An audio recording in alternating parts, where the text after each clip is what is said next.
If Reverend Dr. Martin Luther King Jr. were to win the Nobel Peace Prize today, what would he say in his acceptance speech? Greetings. My name is Jacovia Young. I attend Windsor Village Elementary School in the 5th grade. I'd like to take you on a journey with me today. Sit back, relax, and envision. Dr. King begins.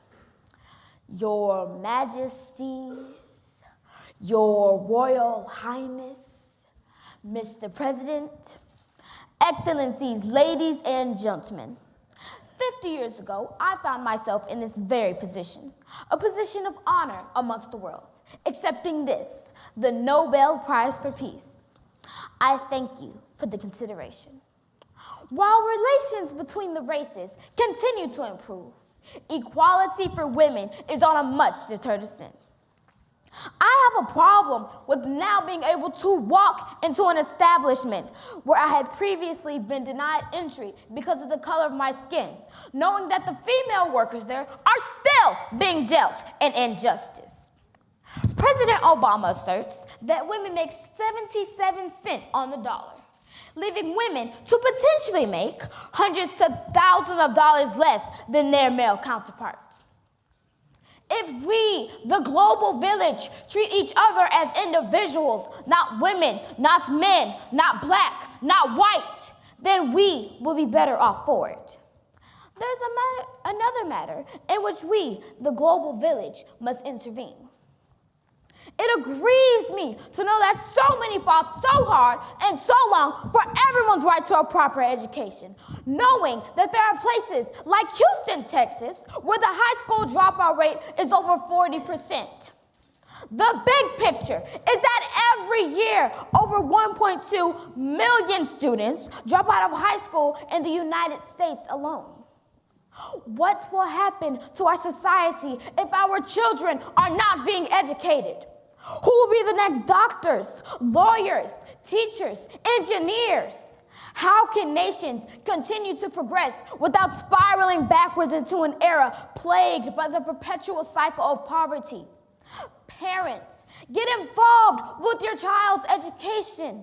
Do not take it on good faith that your child is doing what they're supposed to be doing when they're supposed to be doing it. Ask questions, seek understanding when your child is struggling so that you may be better equipped to assist with the problem. We in the community must ensure that our students have up-to-date learning tools and an inviting learning environment. An environment in which we, the global village, must be aware is being threatened by bullying. Bully is such a simplistic, comedic-sounding word, but the active implementation of which has dire consequences.